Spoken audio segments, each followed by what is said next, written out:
ఇజ్రాయెల్తో సంబంధాలు పెట్టుకోవాలి, అబ్రహాం అకార్డ్లో చేరాలి అని చెప్పి పాకిస్తాన్ని ట్రంప్ అపీల్ చేస్తూ ఉన్నాడు. సార్, ఒకవేళ పాకిస్తాన్ అబ్రహాం అకార్డ్లో చేరితే దాని ప్రభావం భారత్పై ఎంతవరకు ఉంటుంది సార్? ఖచ్చితంగా మనకి ఇండియాకు ఆందోళనకరం అవుతుంది. ఎందుకంటే పాకిస్తాన్ ఎజెండా వేరు, ఇండియన్ ఎజెండా వేరు. India agenda is not Pakistan specific. ప్రజలకు అర్థం కావాల్సిన రెండు, మన ఫారిన్ పాలసీకి పాకిస్తాన్ ఫారిన్ పాలసీకి, మన న్యూక్లియర్ పాలసీకి పాకిస్తాన్ న్యూక్లియర్ పాలసీకి ఫండమెంటల్ డిఫరెన్స్ ఉన్నది. మన ఫారిన్ పాలసీ, మన nuclear policy is not Pakistan centric. అదొక చెత్త దేశం, దాని గురించి మనం ఎందుకు ఆలోచిస్తాం? You're a global power, super పవర్గా ఎదగాలన్నది మన కోరిక. So our ambitions are not to attack, not to take upper hand over Pakistan. So మనకు పోటీ పాకిస్తాన్తో కాదు. మనం ఏమైనా పోటీ పడితే చైనాతో పోటీ పడాలి, అమెరికాతో పోటీ పడాలి, రష్యాతో, బ్రెజిల్తో, రష్యా యూరోపియన్ కంట్రీతో పోటీ పడాలి. ఈ చెత్త పాకిస్తాన్తో పోటీ పడి ఏం చేస్తాం? మన గౌరవం తగ్గించుకోవడం. అందువల్ల మనకు పాకిస్తాన్ సెంట్రిక్ కాదు మన న్యూక్లియర్ పాలసీ కానీ మన ఫారిన్ పాలసీ కానీ. దీనికి భిన్నంగా Pakistan nuclear policy, foreign policy, diplomacy అన్నీ ఇండియా సెంట్రిక్. వాడికి ఓన్లీ అబ్సెషన్ ఇండియా. సో అందువల్ల మనకి ప్రమాదం ఏంటంటే పాకిస్తాన్ క్లౌడ్ పెరుగుతోంది. ఎట్లా పెరుగుతోంది పాకిస్తాన్ క్లౌడ్? ఒకటి, ట్రంప్కు సమర్పయామి అని చెప్పి పాకిస్తాన్లో ఉన్న మినరల్ సంపద ఇచ్చేసాడు అసీం మునీర్. ఏకంగా సూట్ కేసులో శాంపుల్ పట్టుకపోయి చూపెట్టాడు, ఇన్ని మినరల్స్ మా దగ్గర అని. ఆయిల్ అండ్ పెట్రోలియం గ్యాస్ ఇచ్చేసాడు. ట్రంప్ కంపెనీకి 60% షేర్ ఉన్న కంపెనీతో పాకిస్తాన్ క్రిప్టో డీల్ కుదుర్చుకుంది.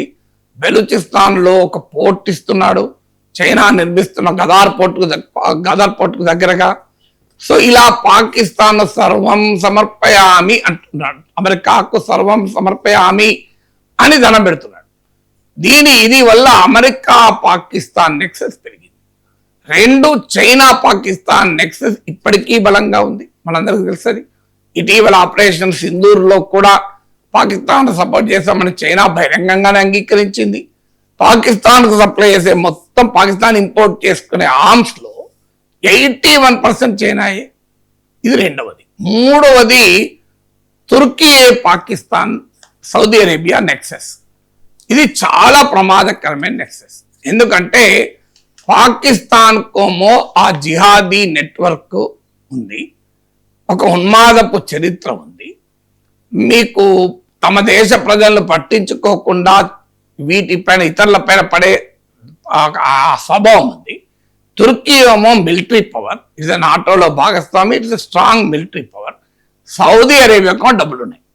సో పిచ్చోడు ఉన్మాదోడు, డబ్బులున్నోడు ఒకడు, మీకు ఆయుధాలు ఉన్నోడు ఒకడు. డబ్బులున్నోడు, ఆయుధాలున్నోడు ఈ పిచ్చోనికి సహకరించింది అనుకోండి, ఎంత ప్రమాదం మనకు. వాడు ఉన్మాది ఆల్రెడీ, వాడి ఉన్మాది కానీ మా దగ్గర డబ్బులు లేవు, వాడు ఇష్టమైన అందరినీ కొడుతున్నాడు, వాడి దగ్గర స్కూటర్ లేదు, మనకు ఒక కారు ఇచ్చి స్కూటర్ ఇచ్చి పంపించినాడు అనుకోండి, వాడు ఏం చేస్తాడు? ఇంకెక్కువ ఫాస్ట్ కొట్టేస్తాడు దాన్ని. లేదు అని చేతికో గన్ను ఇచ్చావు అనుకోండి, వాడికి షూట్ చేస్తాడు, అంతకుముందు కర్రతో కొట్టినాడు. సో అందువల్ల ఉన్మాదికి సౌదీ అరేబియా నుంచి డబ్బులు, తుర్కీ నుంచి ఆయుధాలు. ఇది వెరీ బిగ్ ఛాలెంజ్. ఎందుకంటే ఇటీవల కూడా మీకు ఆపరేషన్ సింధూర్లో కూడా పాకిస్తాన్ తుర్కీ నెక్సెస్ చూసాం మనం. ఇక సౌదీ అరేబియా పాకిస్తాన్ మధ్యనైతే కాంప్రిహెన్సివ్ డిఫెన్స్ అగ్రిమెంట్ కుదిరింది. ఇటీవల ఇరాన్ సౌదీ అరేబియా మధ్య యుద్ధానికి కూడా ఒకవైపు ఇరాన్ చర్చల్లో మీడియేటర్గా ఉన్న పాకిస్తాన్, మరోవైపు సౌదీ అరేబియాకు బలగాలు కూడా పంపించింది, ఫైటర్ జెట్స్ లో పంపించింది. సో పాకిస్తాన్ కు సౌదీ అరేబియాకు మధ్య నాటో తరహా డిఫెన్స్ డీల్ కుదిరింది. అది ఇంకా ప్రమాదకరం. నాటో తరహా డిఫెన్స్ డీల్ అంటే ఒక దేశంపై దాడి జరిగితే మరో దేశంపై దాడి జరిగినట్టుగానే భావిస్తారు. సో ఇప్పుడు రేపు మనం పాకిస్తాన్తో మన యుద్ధం వచ్చింది అనుకోండి, మనం ఓన్లీ పాకిస్తాన్తో ఫైట్ కాదు, తుర్కీతో ఫైట్ చేయాల్సి వస్తుంది, సౌదీ అరేబియాతో ఫైట్ చేయాల్సి వస్తుంది. అది ఎంత ప్రమాదకరం మనకు చూడండి. సో అందువల్ల మీరు పాకిస్తాన్ నెక్సెస్ ఎక్స్పాండ్ అవుతున్న కొద్ది పాకిస్తాన్ డిప్లొమాటిక్ క్లౌడ్, అది మనకు ప్రమాదకరం. ఇప్పుడు తాజాగా ఇక అబ్రహాం అకార్డ్లో చేరబడుతున్నాడు. ఇప్పటికే పాకిస్తాన్ అమెరికాకి ఎంత కీలకం అంటే, మొదటి నుంచి చైనాతో సంబంధాలకు పాకిస్తానే లాజిస్టిక్ సప్లయర్. మీకు 71లో ప్రెసిడెంట్ నిక్సన్ కిసింజర్ డిప్లొమసీలో భాగంగా సోవియట్కు వ్యతిరేకంగా చైనాను కలుపుకున్న రోజు కూడా మీడియేటర్ పాకిస్తాన్. ఆఫ్ఘనిస్తాన్ లో తాలిబాన్ తో లింకులైన యుద్ధమైన మీడియేటర్ పాకిస్తాన్, ఇరాన్ తో చర్చలకైనా ఇవాళ mediator Pakistan, American interest in Iran, American interest in Afghanistan, American interest in China కూడా పాకిస్తాన్ లింక్. ఇప్పుడు American interest in the entire West Asia, Gulf and Islamic world, Pakistan కీలకమైంది అనుకోండి, ఎంత ప్రమాదకరం. అందువల్ల ఖచ్చితంగా పాకిస్తాన్ ఈ అబ్రహాం అకార్డ్ లో చేరితే అది పాకిస్తాన్ డిప్లొమాటిక్ క్లౌడ్ ఎన్హాన్స్ చేసి ఇండియాకు ఒక స్ట్రాటజిక్ ఛాలెంజెస్ ఇస్తుంది, వ్యూహాత్మక సవాల్. ఆల్రెడీ మనము అమెరికాతో కలిసి మీకు వెస్ట్ ఏషియా క్వాడ్ అంటారు, మీకు I2U2 అని, India, Israel, United States, United Arab Emirates, ఈ I2U2కు ఛాలెంజ్ ఏర్పడుతుంది. అలాగే ఇండియా ఇప్పుడు పాకిస్తాన్ ఎప్పుడైతే సౌదీ అరేబియాతో డిఫెన్స్ అగ్రిమెంట్ కుదుర్చుకుందో, ఇంక్లూడింగ్ న్యూక్లియర్ అంబ్రెల్లా, అణ్వస్త్ర సాయం కూడా యుఏఈకి సౌదీ అరేబియాకు పడదు. ఇక పక్కన సౌత్ యమన్ ఉంది.